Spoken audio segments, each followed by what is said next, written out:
পরিবার থেকে কিভাবে আমি আমার পরিবারের সঙ্গে মিশবো যদি আমি ইসলামে দীক্ষিত হই, এবং যদি ভিন্ন বিশ্বাস নিয়ে একই কম্পাউন্ডে কিভাবে থাকবো?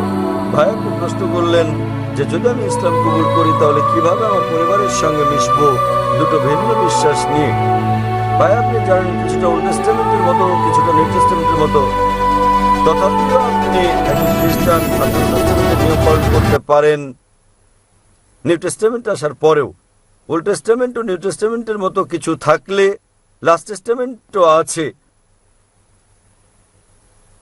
মহিমান্বিত কোরআন সর্বশক্তিমান ঈশ্বরের লাস্ট টেস্টামেন্ট, এবং এই মহিমান্বিত কোরআনে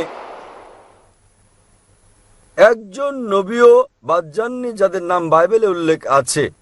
ইসলামে আমাদের সকল নবীকে বিশ্বাস করতে হয় যারা আগে এসেছেন, এবং তাদের সংখ্যা 25